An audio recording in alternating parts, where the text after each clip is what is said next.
Assalamualaikum warahmatullahi wabarakatuh. Kami Waalaikumsalam warahmatullahi wabarakatuh. kami di sini ingin mengerjakan tugas podcast yang berjudul tentang emisi karbon dari unit pengolahan limbah karet dan sawit.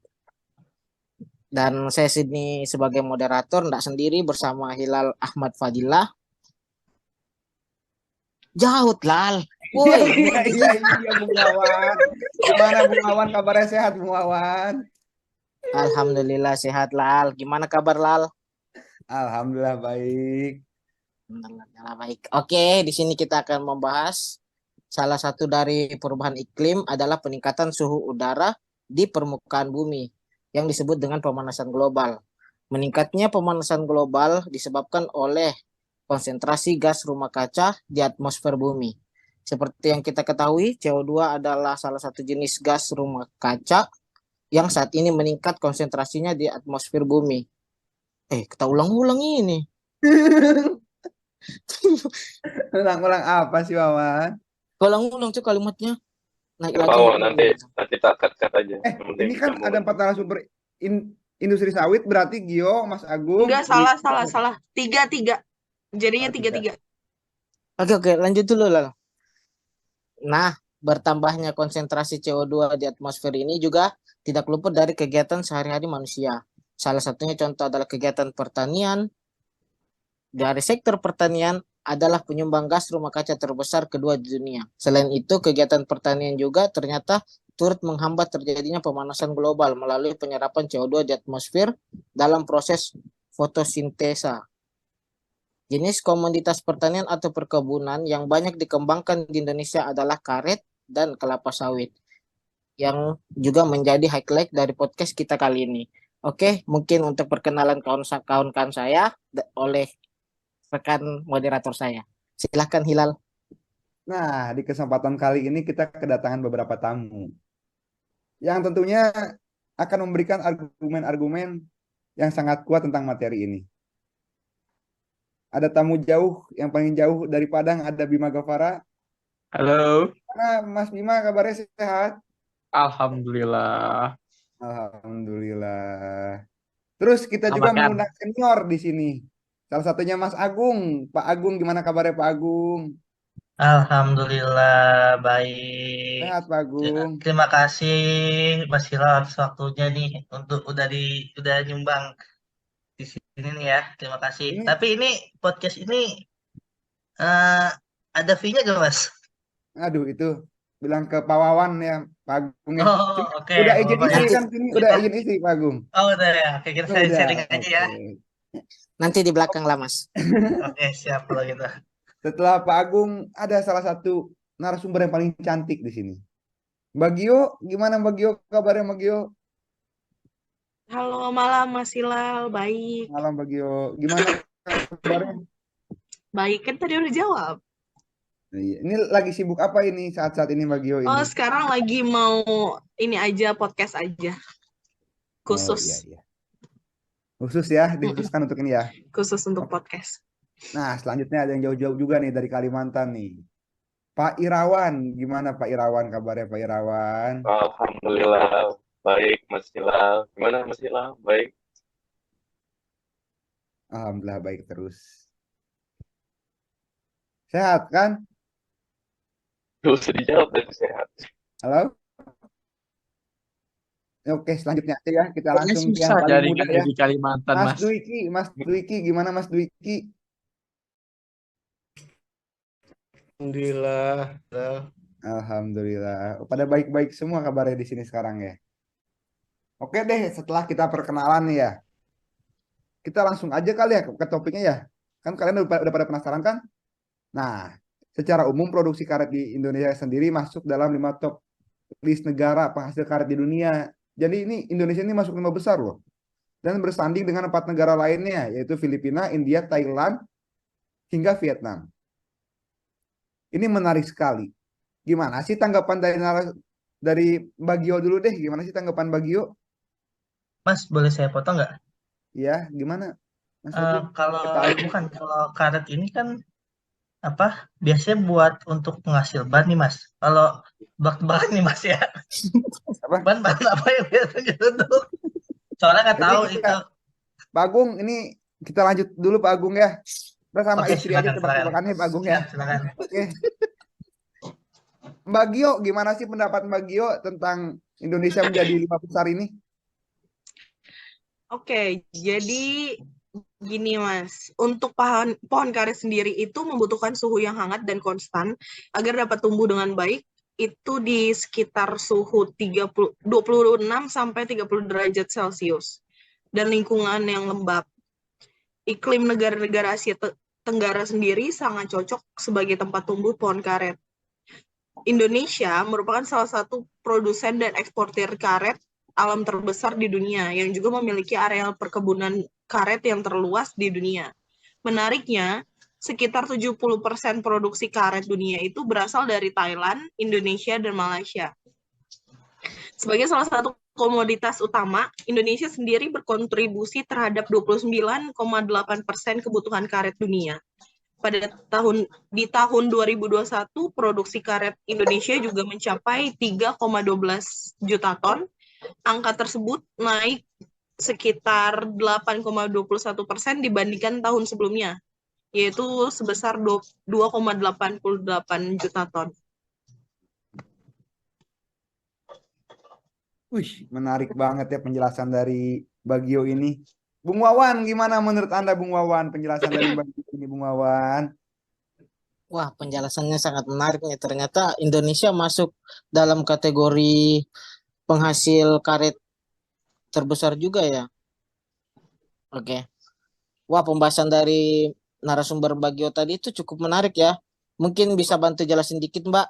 Potensi produksi karet di Indonesia itu tersebar di daerah mana aja? Oke, jadi area perkebunan karet terbesar di Indonesia secara umum itu berpusat di Sumatera dan Kalimantan. Dengan luas area di Sumatera itu mencapai 2,57 juta hektar, sementara di Kalimantan mencapai 963.000 sekian hektar. Sumatera Selatan sendiri menempati urutan teratas sebagai daerah penghasil karet dengan estimasi hingga 870.000 sekian ton, dengan luas perkebunannya sendiri mencapai 872.000 hektar. Di urutan kedua, masih di daerah Sumatera juga, kali ini di Sumatera Utara, dengan estimasi produksi mencapai 346 sekian ton, dan di posisi ketiga ada Provinsi Riau yang memproduksi karet hingga 305.000 ton. Bisa dilihat dari gambar, itu dilihat dari data tersebut, itu merupakan angka-angka untuk estimasi dari Kementerian Pertanian sebagai daerah penghasil karet terbesar di Indonesia. Mungkin nanti bisa ditambahin ya, Mas. Betul sekali Mbak Gio ya. Oh, iya. Jadi potensi karet di Indonesia besar itu mungkin bisa dipengaruhi karena pertumbuhan karet di Indonesia itu iklimnya bagus Mbak ya, sesuai dengan pohon karetnya Mbak ya. Seperti itu Mbak. Ya, betul. Kurang lebih. Dan menurut saya juga kalau Indonesia masih punya lahan yang luas sekali sepertinya buat nanam pohon karet ya. Soalnya kan orang-orang kita itu suka makan karet Mbak. Tahu kayak gorengan aci Mbak, kalau yang udah dimalemin teh makanya udah kayak karet tahu Mbak. Nah, Bung Wawan Oke. gimana menurut Bung Wawan nih? Gue nggak tahu mau masukin apa lah, lanjut. Tapi kalau menurutku sebenarnya penduduk Indonesia itu dari dulu tuh udah suka karet gitu. Kayak waktu ngaret gitu. Oh, iya. Ngarit ya Oke. buat Iya, makanan iya, sapi iya. ya ngarit itu Mas. Bisa. Nggak, Mas. ngaret blok Hilal. Ngarit mah bajak sawah anjir. Mas, Oke, Bung, mari ini kita ada aduh topik Bung. menarik satu, boleh berkomentar sedikit nggak, Mas? Gimana? Topiknya menarik sekali nih. Gimana? Indonesia salah Boleh. satu produksi karet terbesar di Asia Tenggara. Ya. Bahkan area Sumatera itu paling tinggi penghasil karetnya ya. Tapi Betul. kenapa ekonomi di Sumatera malah nggak meningkat juga. Kemana Nah, pergi ini duitnya itu ya? Itu yang ini dipertanyakan itu.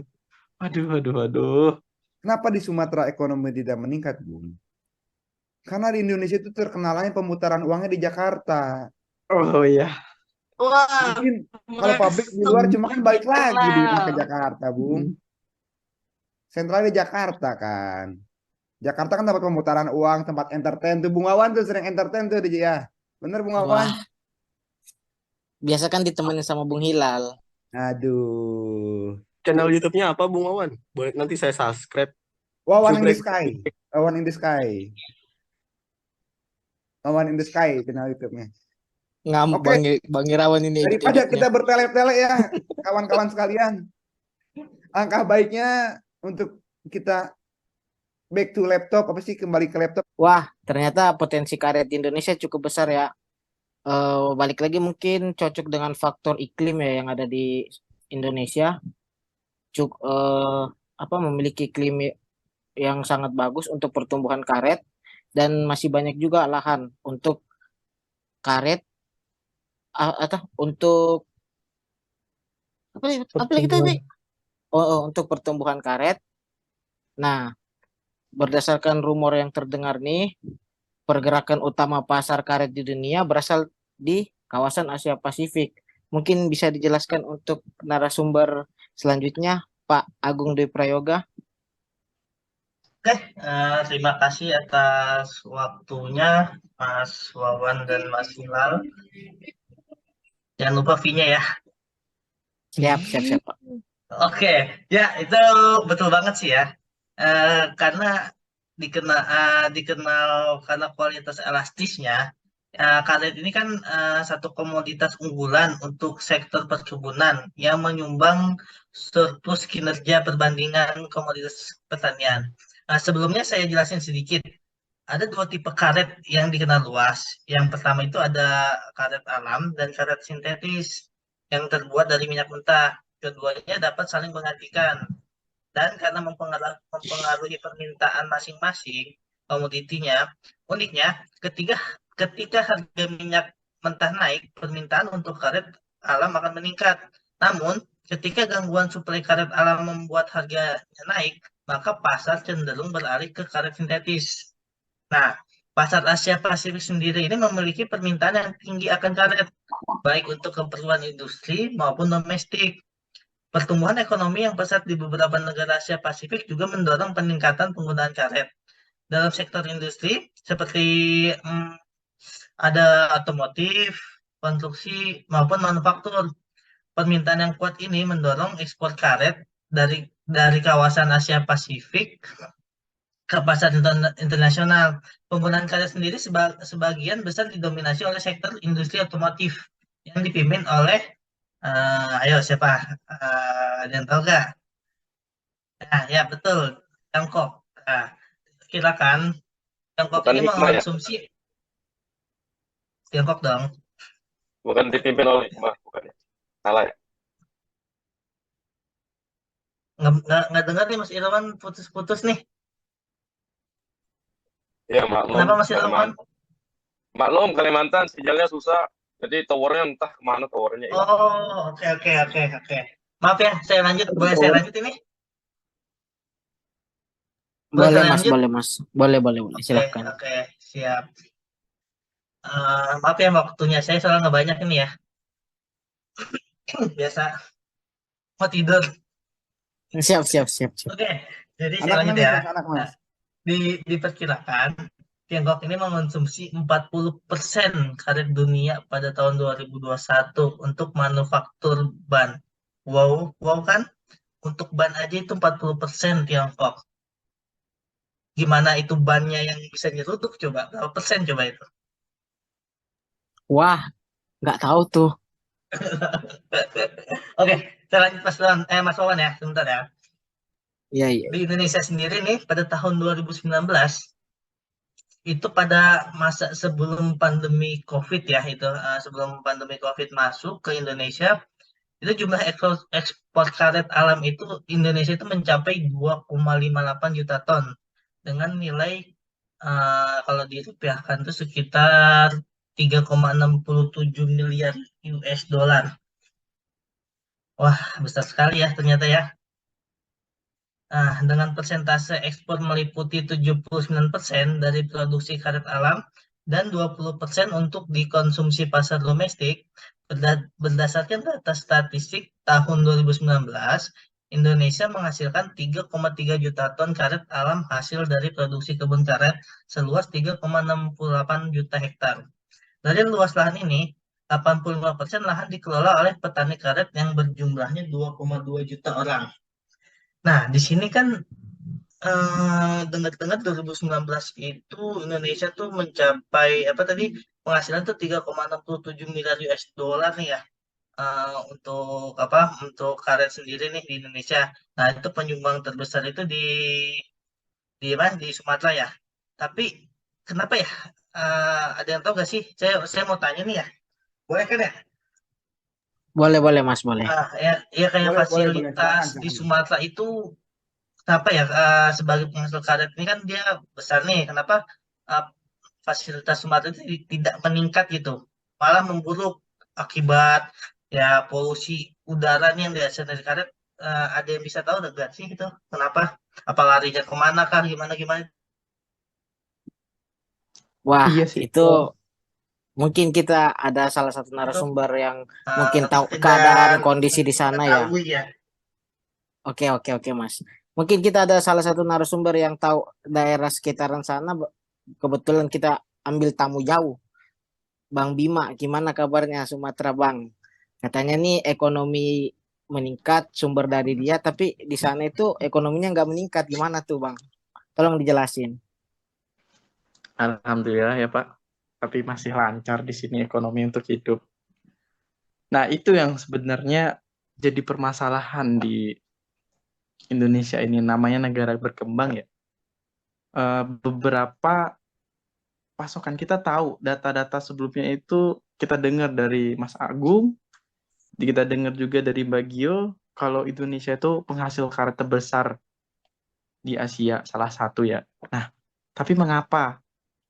Kenapa penghasil karet terbesar, fasilitas yang ada di Indonesia itu nggak meningkat? Mengapa? Padahal kita tahu juga dengan produk yang banyak atau produk yang besar yang dihasilkan oleh Indonesia untuk produksi karet, besar juga dampak negatif yang mungkin akan timbul dari produksi itu. Menghasilkan gas karbon yang dilepaskan langsung, dan salah satu efek sampingnya itu akan menimbulkan pemanasan global. Mungkin di Sumatera itu area-area pabrik karet itu pasti akan merasakan hawa-hawa panas di sana. Bagi mas-mas semua yang pernah pergi ke Sumatera itu setiap melalui pabrik perkebunan karet itu kondisi suhunya itu atau kondisi udaranya itu gersang, merasa gersang atau kering. Karena mungkin salah satunya dari efek gas rumah kaca yang dihasilkan dari yang tadi aktivitas perkebunan tadi. Dan industri komoditi karet tidak luput dari dampak pengolahan dan emisinya. Sebelum masuk ke dampak emisi, mungkin dari kita next narasumber ada Pak Dwiki, bisa dijelaskan mengenai sumber emisi apa aja atau dari mana atau gimana? Boleh dong dijelasin dikit Pak Dwiki. Boleh, Pak Wawan. Terima kasih atas kesempatannya. Ya, Di sisi gas rumah kaca yang dihitung meliputi emisi gas rumah yang diemisikan secara langsung dari kegiatan pertanian atau pengolahan lahan, pemupukan, penggunaan pestisida, dan lain sebagainya. Maupun secara tidak langsung yaitu karbon yang dilepaskan karena penggunaan energi untuk proses produksi pertanian seperti pembakaran bahan bakar fosil, penggunaan energi listrik. Di lain pihak, menurut WRI, penentuan emisi gas rumah kaca dilihat dari 3 sudut pandang. Nah, yang pertama itu ada dari emisi langsung dari sektor pertanian. Misalnya, emisi karbon yang ditimbulkan dalam proses pengolahan tanah, penggunaan pestisida, pemupukan, pembakaran bahan bakar fosil yang diperlukan untuk proses irigasi. Yang kedua, ada emisi karbon yang ditimbulkan oleh tenaga listrik yang dibeli untuk sektor pertanian seperti listrik PLN. Ketiga, ada emisi karbon yang tidak langsung, yaitu emisi yang ditimbulkan dalam proses produksi energi maupun kimiawi pertanian yang digunakan. Dari masing-masing kegiatan tersebut terjadi emisi karbon, dapat dilihat dari sudut pandang pertama atau sudut pandang ketiga. Dari sektor pertanian yang pertama, yang ketiga itu dari sektor tidak langsung seperti kimiawi pertanian yang digunakan. Berikut contoh carbon footprint dalam proses budidaya tanaman karet dan produksi beberapa produk karet. Pada tampilan gambar tersebut, kegiatan pertama persiapan lahan. Nah, dari gambar tersebut dengan nilai total emisi yang dihasilkan dari persiapan lahan yaitu 17.813 kilo karbon dioksida per hektar. Oke, lanjut. Yang kedua, kegiatan penyiapan kecambang batang bawah menghasilkan hasil gambar dapat dilihat sebagai berikut. Dengan nilai tersebut total emisi yang dihasilkan dari persiapan lahan yaitu 2.383 kali 10 pangkat min 7 kg karbon dioksida per hektar. Yang ketiga, dari kegiatan penanaman dan pemeliharaan batang bawah. Pada gambar berikut, dengan nilai tersebut, total emisi yang dihasilkan dari persiapan lahan yaitu 0,6546 kg karbon dioksida per hektar. Yang keempat, ada kegiatan pemeliharaan bibit di polybag. Pada gambar berikut, dengan nilai tersebut, emisi yang dihasilkan dari persiapan lahan yaitu 0,2667 kg karbon dioksida per hektar. Yang kelima, total emisi pada lahan pohon karet. Berikut gambarnya. Yang keenam, emisi yang berasal dari pabrik pengolahan karet dalam kilogram karbon dioksida. Yang keenam, emisi yang berasal dari pabrik pengolahan karet dalam kilogram karbon dioksida ekuivalen per ton produk. Berikut datanya. Yang keenam yaitu gambar tersebut bersumber dari Jaujit etc. pada tahun 2010. Berikut penjelasan dari saya, Bapak Wawan. Wah, luar biasa sekali ya. Selain banyak berpengaruh terhadap target pasar, ternyata karet ini menghasilkan CO2 yang sangat lumayan banyak ya. Iya bahaya, Kira-kira Wan. iya ya, bahaya ya untuk kehidupan Harus kita dicek ini di nextnya. lab lingkungan, Mas Wawan. Wah, iya nih. Kebetulan adakah 200 Ada ribu? Mas Wawan. Tapi global bakal ada masalah. PT Global Quality Analytical, Bung Wawan. Oke, siap. Selain ya itu termasuk endorse bentar ya V-nya. Oke. Sih, tapi udah ada yang tahu, banyak yang tahu. Oke, next lanjut. Untuk narasumber ketiga nih kita kembali lagi ke Pak Dwiki ya. Apa sih langkah upaya untuk kita bisa lakukan untuk mengurangi emisi karbon yang terjadi di lingkungan-lingkungan yang menggunakan pengolahan karet atau pertanian karet ini? Karena kita kan mau hidup berkepanjangan, memiliki anak cucu nih. Jangan sampai anak cucu kita hirup karbon semua. Hitam dong. Baik, terima kasih Pak Wawan. Mungkin saya bisa jelaskan sedikit. Ada beberapa upaya yang bisa dilakukan untuk mengurangi emisi karbon nih Pak, yang dihasilkan dalam pengolahan karet. Salah satunya yang menarik saat ini adalah mengganti bahan bakar pada industri karet menggunakan 4 jenis limbah yang dihasilkan dari limbah industri kelapa sawit. Seperti pada tabel berikut. Nah, di tabel berikut, cangkang buah kelapa sawit merupakan turunan dari tandan buah segar atau TBS. kelapa sawit yang kalau diolah dapat berfungsi sebagai bahan bakar untuk pengganti BBM nih Pak. Biasanya cangkang ini digunakan untuk berikat sejenis berikat batu bara. Nah, di provinsi Jambi belum ada perusahaan nih Pak yang melakukan ekspor maupun mengolah cangkang tersebut menjadi bahan bakar.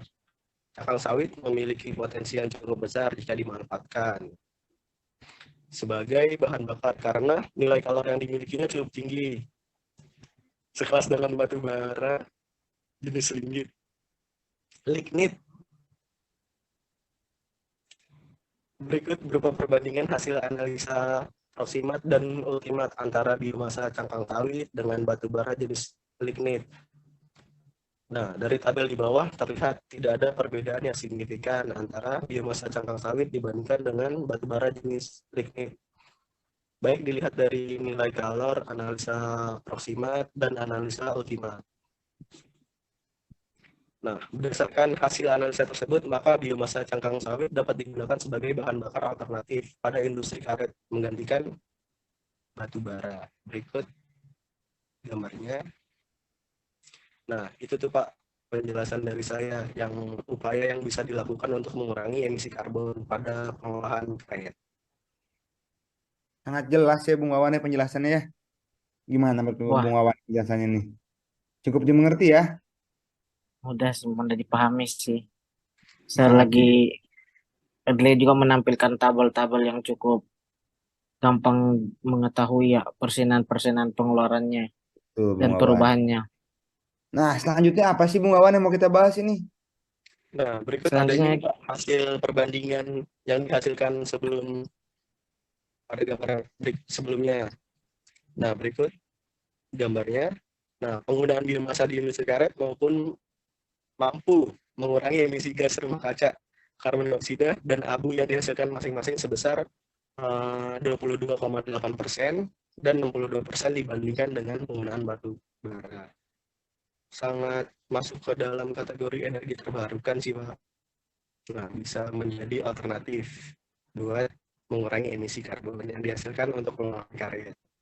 Menurut saya sih seperti itu. Mungkin ada tambahan atau dari teman-teman lain, dari moderator. oke, itu tadi penjelasan dari narasumber kita mengenai Ya. penggunaan biomasa di industri karet yang mengurangi gas rumah kaca. Oke, selanjutnya kita mungkin membahas tentang kelapa sawit ya. Iya Bang, atau gimana nih? Iya Bang, kita bahas kelapa sawit Bang. Kan sesuai judul yang tadi di awal ya. Limbah karet dan Iya, limbah sawit Bang. oke. Gimana nih? Mau kita lanjut langsung atau mau main tebak-tebakan dulu? Tebak-tebakan dulu kali ya, biar refresh lah. Iya. Buah Bahan apa yang warna nih merah? Bang. Gua ada tebak-tebakan nih Bang, Pak, Mbak. Buah apa yang sering marah-marah? Buandeng. Salah. Buah naga, Waduh, buah naga. Jangan buah deh, pohon aja. Pohon apa yang sering marah-marah? Pohon cucunya. Nyerah nih. Pohon apa nih? nyerah. Aduh, berat, Pak. Kayaknya Berat. susah sekali ya Nyerah pertanyaan. ya.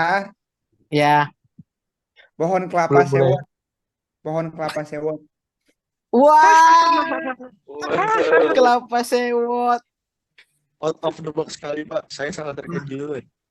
Waduh. Saya terkagum-kagum. Ya saya kita di sinilah. Biar nggak tegang banget gitu lah Bung Wawan.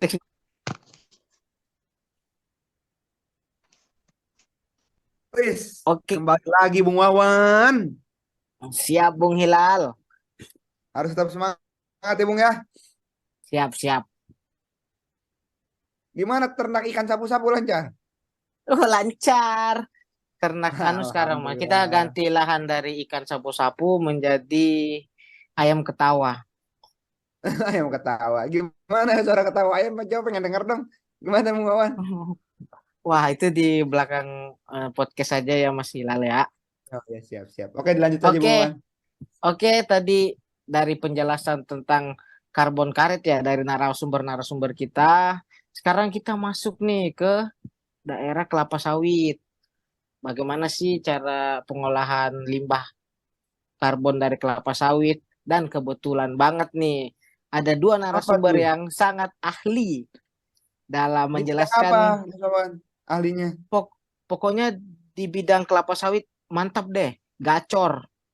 Enggak, wis, kayak burung ya. Oke, siap.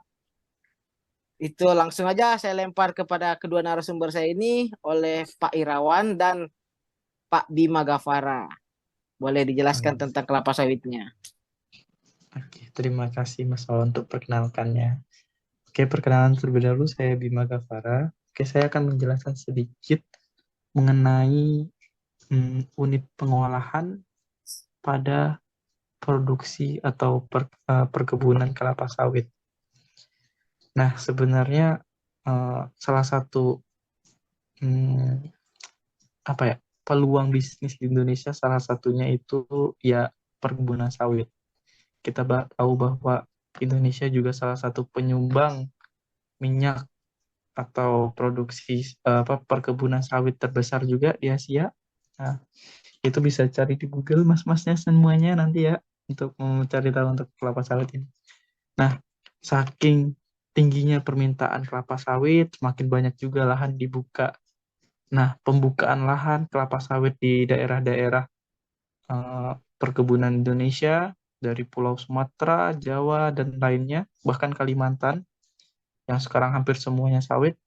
Nah, itu juga menghasilkan emisi karbon. Nah, pembahasan kita hari ini kan mengenai emisi karbon. Nah, bagaimana emisi karbon yang ada di proses perkebunan sawit ini. Nah, nanti saya akan dibantu atau saya akan kongsi dengan Mas Irawan yang akan membahas mengenai bagaimana perhitungan emisi karbonnya. Jadi Ya, saya akan menyampaikan sedikit mengenai apa aja sumber-sumber emisi karbon yang telah saya pelajarin dari beberapa jurnal yang ada yang dihasilkan dari proses perkebunan kelapa sawit ini. Nah, oke. Yang kedua itu emisi karbon pada konversi lahan. Nah, perubahan penggunaan lahan dari vegetasi menjadi non-vegetasi dapat merubah albedo dan jumlah sinar matahari yang dapat diserap oleh permukaan tanaman. Nah, dari sini juga ada sumber emisi karbon yang dihasilkan, di mana proses konversi lahan menyebabkan tumbuhan-tumbuhan yang disebutkan tadi vegetasi menjadi non-vegetasi, yang menyebabkan tumbuhan itu menghasilkan yang menyerap emisi karbon menjadi tidak ada tumbuhan yang menyerap emisi karbon. Nah, di sini juga saya informasikan untuk emisi karbon yang tersimpan dalam biomasa pada hutan tropis berkisar antara 41,5% sampai 50%. Nah, sedangkan hutan-hutan di Indonesia diperkirakan memiliki stok karbon antara 161 ton hingga 300 ton per hektarnya. Nah, di situ juga ada cadangan emisi karbon dari konversi lahan ini. Nah, selanjutnya di sini juga sebenarnya untuk emisi karbon pada konversi lahan ini juga terdapat hitungan. Nah, nanti hitungannya akan dijelaskan oleh Mas Irawan. Nah, untuk poin terakhir mengenai sumber emisi karbon itu dari emisi kebakaran lapisan gambut. Nah, kebakaran lapisan gambut ini bagaimana terjadinya? Itu kejadi akibat pemanasan pada lapisan-lapisan gambut. Mungkin Mas Irawan bisa tambahkan mengenai emisi kebakaran lapisan gambut ini, Mas? jadi emisi kebakaran lahan gambut. Nah, lahan gambut ini kan sebenarnya kan lahan gambut ini ada dua versi ya, budidaya sama lahan gambut apa satunya namanya itu. Jadi yang bisa diusahakan itu yang budidaya, lahan gambut budidaya itu. Jadi lahan gambut ini kan sebenarnya dari pemerintah juga kan untuk stok karbon ya di Indonesia seperti yang dijelasin dari Mas Bima tadi yang tentang konversi lahan yang sampai 300 ton per hektar itu untuk stok karbonnya. Jadi ketika ada izin perusahaan yang untuk mengambil izin HGU, dapatnya kebetulan di area kebunnya itu area gambut. Jadi ada stok karbon yang lumayan cukup hilang kan.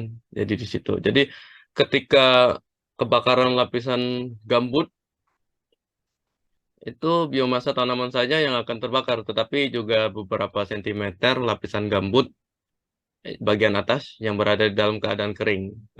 Lapisan gambut itu rentan kebakaran apabila muka air tanah lebih dalam dari 30 cm. Nah, itu kan sebenarnya iklim di Indonesia itu kan ada kejadian yang disebut namanya El Nino ya, pada tahun 1997. Jadi muka air tanah menjadi lebih dalam karena penguapan, sehingga lapisan atas gambut menjadi sangat kering. Jadi El Nino ini sebenarnya dia itu kayak musim kemarau panjang seperti itu. Jadi dia dalam 1 tahun itu curah hujan itu sangat kering, sangat sedikit seperti itu ya. Jadi gambut dapat mencapai ketebalan 50 cm untuk kebakarannya. Jadi ketika lahan gambut ini terbakar, itu sangat susah untuk dipadamkan. Jadi eh, untuk memadamkannya itu butuh banyak unit untuk memadamkannya seperti itu. Karena api itu merambat dari dalam tanah kayak gitu. Jadi kalau dia berhari-hari kemarau itu sangat susah untuk memadamkan apinya itu seperti itu ya. Jadi kandungan karbon Mas, saya potong sedikit. boleh. Saat terjadi kebakaran di lapisan gambut ini, itu berarti apinya itu di bawah lapisan gambut. Dari bawah itu sudah ada sumber api. Betul. Jadi dia sebenarnya gambut itu terbakar itu bukan karena dibakar ya, bukan karena api, tapi sebenarnya dia karena kemarau panjang itu. Jadi eh, apa atas permukaan gambut itu dia menjadi kayak kering. Jadi dia kayak tahu tembakau. Oke, Nah, oke. dia kering kayak tembakau gitu dia. Jadi dia sawit yang nggak terlalu dalam itu bakal condong juga dia. Makanya di lahan gambut itu biasanya muka air untuk perkebunan sawit itu selalu dijaga dia. Jadi selalu dibuat kayak water management gitu. Jadi dia muka air itu selalu dijaga untuk biar air itu tetap berada pada posisi akar sawit itu. Jadi sawit itu masih bisa menyerap air di dalam itu. Tapi ketika El Nino kayak kemarau panjang kayak gitu, nah itu air itu bakal makin ke dalam dia karena menguapkan airnya kan, karena kemarau panjang seperti itu, Pak Bima. Jadi kebakarannya itu dari dalam dia karena kebakar. Jadi dia sama kayak kita ngisap rokok, tembakau itu kan, tembakau. Mhm. Tembakau itu kan kalau udah terbakar satu dia bakal menyerap terus ke atas ke dalam kan seperti itu. Nah itu Mhm. sama halnya lahan gambut itu seperti itu juga dia, Pak Bima. Jadi lahan Oh. gambut itu dia tanah kering yang nggak ada humusnya seperti itu dia. Jadi dia harus Hmm. kedalaman berapa dia baru dapat tanah asli kayak gitu. Seperti itu, Pak Bima. Hmm. Jadi sulit ya memadamkan kalau udah seperti itu bentuknya. Bentuknya arang atau api, kobaran api ya Mas kalau terjadi kebakaran itu. Dia awalnya bara ya. Bara itu di dalam, tapi ketika dia udah meluap, dia menjadi api dia. Jadi dia sangat sangat cepat sih dia pembakarannya itu karena dia banyak rongga udara juga kan di dalam itu kan. Sama ketika angin kencang juga dia bakal cepat merambatnya, Pak Bima. Karena kebetulan saya kan bekerja di perkebunan ya. Jadi ada perkebunan kami itu di Kalteng itu pernah kena kebakaran juga karena sebagian besar lahannya itu dia lahan gambut, gambut dalam lagi. Istilahnya itu gambut dalam itu gambut yang udah memang water management itu harus ada kayak gitu. Kalau enggak bakal banjir seperti itu sih. Nah, ketika kejadian 2019 kalau nggak salah kemarin itu kan banyak itu yang kena kayak perusahaan Sinarmas, termasuk perusahaan kami juga itu kena kayak penalti kayak gitu karena area di dalam HGO kami itu ikut terbakar. Sebenarnya kami itu udah mengantisipasi dengan membuat parit batas di sekitar HGO kami. Cuman karena saat itu kondisi area sekitar kami itu ada tanaman masyarakat juga, dan sebagian masyarakat itu membuka lahan untuk menanam padi itu dengan cara membakar. Jadi ketika bunga-bunga api itu terbawa angin masuk ke area perkebunan kami, nah di situ kebetulan dia kena ke area pinggiran peringgan HGU kami itu, kebetulan sawitnya itu lahannya gambut seperti itu. Jadi ketika bunga-bunga api yang terbakar dari lahan masyarakat cepat cepat banget ya merambatnya. Jadi dalam satu hari itu bisa langsung, misalnya pagi jam 8 kena, paling 1 hektar kayak gitu kan merambat. Jadi sore itu udah bisa puluhan hektar, bisa jadi satu blok, 4 blok, 5 blok itu dalam hitungan 1 jam itu udah pasti tuh 100 hektaran seperti itu. Jadi sangat susah dikendalikan. Jadi antisipasi kami kemarin itu ya bikin embung, bikin stok air itu yang banyak kayak gitu, sama penyediaan pemadam kebakaran di tempat itu udah banyak kayak gitu. Pokoknya harus sesegera mungkin dikendalikan. Biasanya sih kalau dia padamnya sih malam, sebenarnya dia padamnya malam karena ketika dia anginnya sedikit dan udara itu cukup lembab, dia bakal padam. Tapi ketika pagi dia bakal hidup lagi seperti itu, Pak Bima. Jadi dia itu enggak mati total kayak gitu dia. Dia kayak mati suri kayak gitu dia apinya. Bisa-bisanya api mati suri ya. Di Iya, prank kayaknya itu Mas kayaknya. tuh seperti itu. Jadi Ah, kalau kita bahas lagi ya mengenai emisi bahan gambut ini ya. Jadi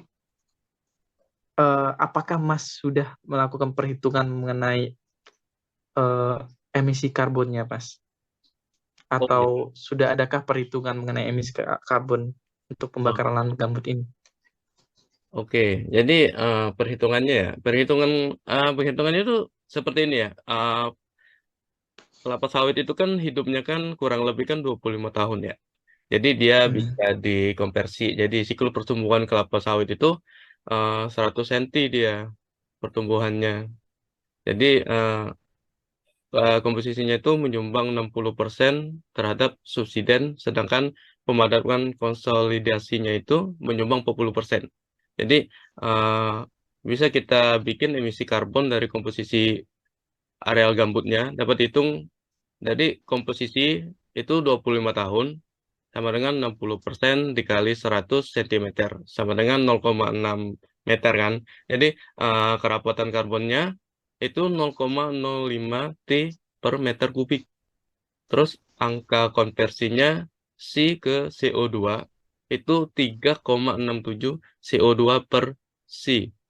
Terus dekomposisinya bisa dihitung 0,6 dikali 0,05 terus dikali 3,67 terus dikali 10.000 sama dengan 1101 T CO2 per hektar per 25 tahun. Jadi itu yang bisa dihasilkan dalam dekomposisinya itu. Seperti itu hitungannya Pak Bima, hitungan kasarnya.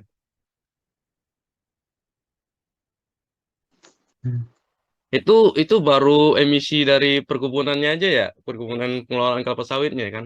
Jadi kelapa sawit itu punya sebenarnya ada juga di pupuk pestisidanya juga ada juga dia. Jadi kalau pestisida itu pupuk, sebenarnya kan sawit kan memang untuk biaya kan memang lebih mahal di pupuk ya. Jadi sekitar 60% biaya itu di pupuk besarnya untuk kelapa sawit itu sendiri. Jadi emisi pupuk ini pun jadi unsur haranya itu secara eh, penyediaan unsur hara itu secara terus-menerus bagi pertumbuhan dan perkembangan tanaman kelapa sawit. Jadi keterbatasan daya dukung lahan dalam penyediaan hara ini harus diimbangin dengan penambahan unsur hara melalui pemupukan. Jadi emisinya itu bisa kita hitung, emisinya sama dengan itu volume gambut meter kubik kali CD kali 3,67 CO2 per C. CD kandungan karbon T C meter kubik. Jadi hitungan CD itu sama dengan dB kali C. Terus dB itu volume density-nya tuh satuannya tuh 0,1026 gram per cc. Terus hitungan C-nya persentase dari C organik, jadi 53,31%. Jadi untuk menghitung emisi itu 0,15 dikali 10.000, terus dikali 0,05 dikali 3,67, terus dapatlah 275,25 T CO2 per hektar. Jadi itu hitungan per hektarnya, Pak Bima. Itu emisi aplikasi pupuk dan pestisida di perkebunan. Kurang lebih seperti itu hitung-hitungannya, Pak Bima. Mas Irawan, itu tadi hitungannya bisa dilihat sih ditampilkan. Ini agak bingung nih kalau ucapan Oh iya, ditampilkan gitu di layar. oh iya, Iya. boleh. Nanti, oke, saya tampilin ya. Jadi hitungannya Oke, tuh seperti ini. Jadi siap. yang tadi emisi Oke. tampilannya seperti ini ya, yang hitungannya tadi sesuai requestnya Mas Agung. Oh, ini ya. eh, hitung-hitungannya ya, Mas. Iya betul, Beberapa hitungannya ya, iya semuanya ya. betul. Oke, Enggak, kita kan diskusi. Ya, baru setengah jadi sebelum jadi minyak sawit, minyak goreng yang dipasarkan seperti itu kan. Jadi dia uh, ada namanya itu bakal keluar itu solid namanya solid.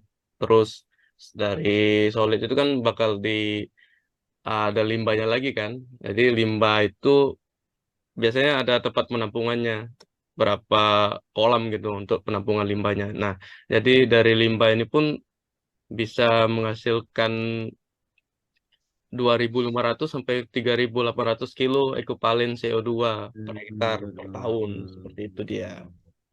Berdasarkan telaah literatur yang dilakukan oleh Cranberg Single 2009 emisi GRK dari POMO itu berkisar 2.500 sampai 4.000 kilo ekivalen CO2 per hektar per tahun. Seperti itu. Jadi dengan nilai tengah 3.250 kg ekivalennya itu, jadi nilai tengah ini 3.250, terus dalam 25 tahun tinggal dikalikan aja 25. Jadi dapatnya itu kurang lebih 81,25 T CO2 per hektar. Seperti itu. Mungkin sekian dari saya untuk pembahasan emisinya ini untuk limbah perkebunan sawit. Saya kembalikan ke moderator. Oke, baik. Terima kasih Mas Irawan atas penjelasannya. Dari Mas Bima ada tambahan? Dari saya cukup. Makasih Mas Oke. Irawan. Terima kasih Mas Bima Mas juga. Irawan, Mas Bima, dan rekan-rekan sudah memberi penjelasan.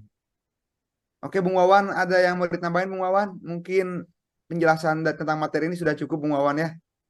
ya sangat cukup, Bung Hilal, karena jatuhnya moderator kita ini saling sharing pengalaman tentang pekerjaan masing-masing mungkin ya. Jadi Iya, ya betul, Bung itu Wawan. Ya itu kebetulan pengalaman saya, dari kawan-kawan. Narasumber, Wan. Narasumber.